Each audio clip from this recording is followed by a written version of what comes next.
What's up, guys? We're looking at the manual for my 30-year-old Craftsman 4.5 horsepower single stage snowblower. I've done a couple of videos on this in the past on this snowblower. It's a great machine. It's still running great.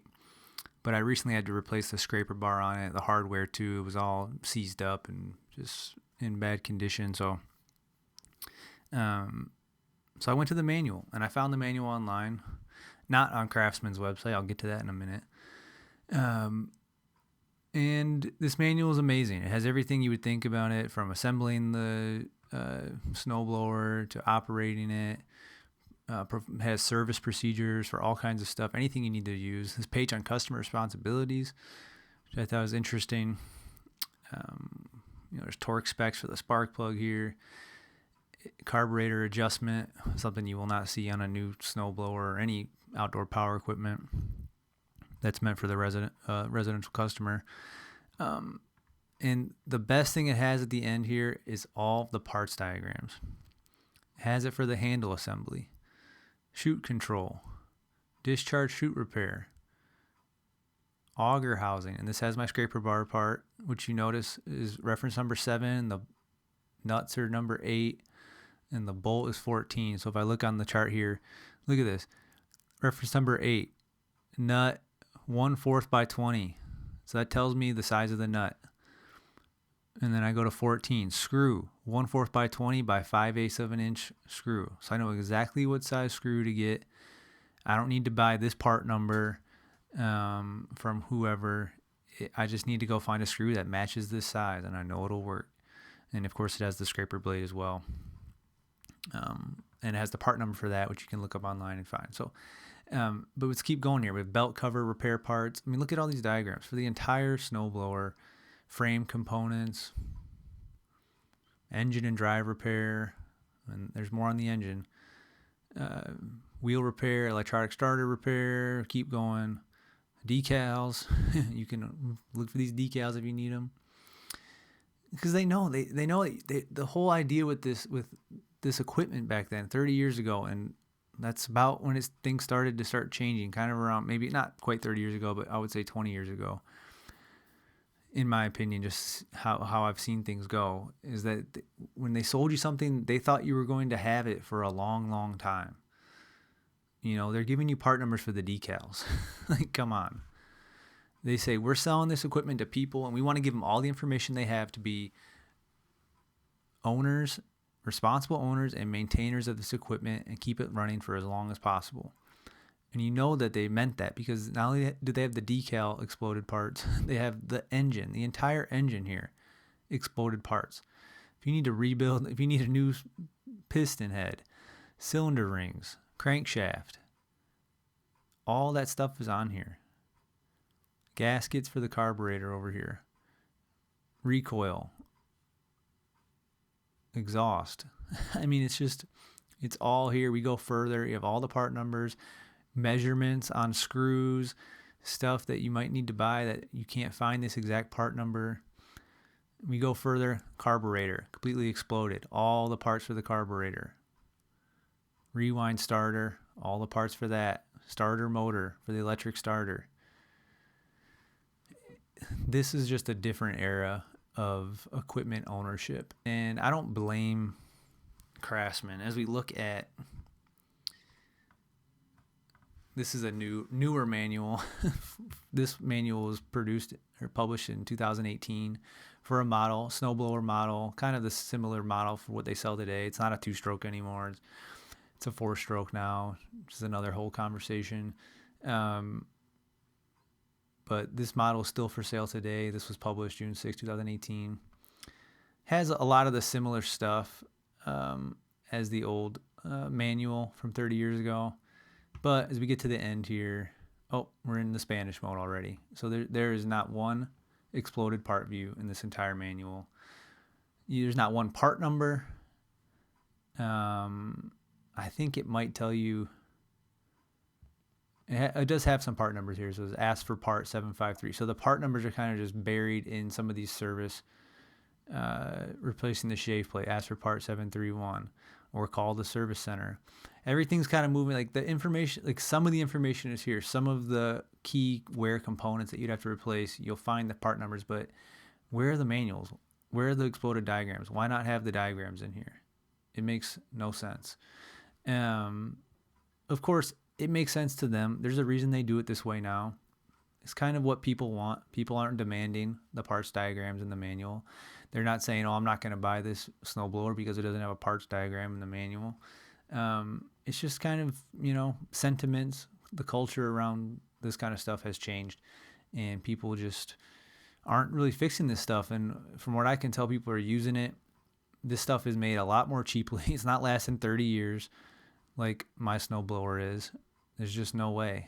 The carburetor, the engine is not, you can replace that stuff, but it's honestly, and the prices to replace this stuff, it's just, you're better off buying another cheap one for $500, every 6, 7, 8, 10 years if you're lucky.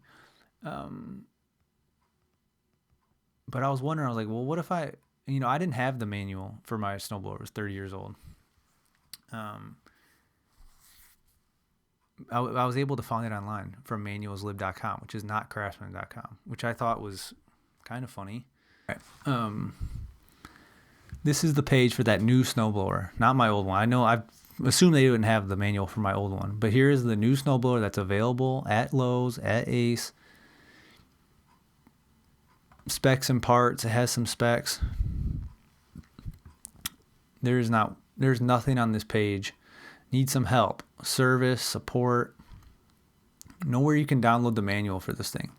Like, what if you lost the manual to your snowblower and you needed to look at it, figure out what you needed to do to fix your snowblower?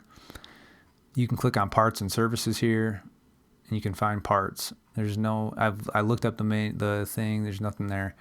Support is just a contact form. I ended up contacting Craftsman because I was just wondering.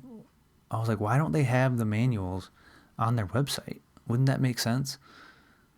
And I contacted support, and they just straight up told me, you have to go to this other website to get the manuals, which is this website here, mtdparts.com. Now, I believe Craftsman is owned by a parent company called MTD, which makes a bunch of different mowers.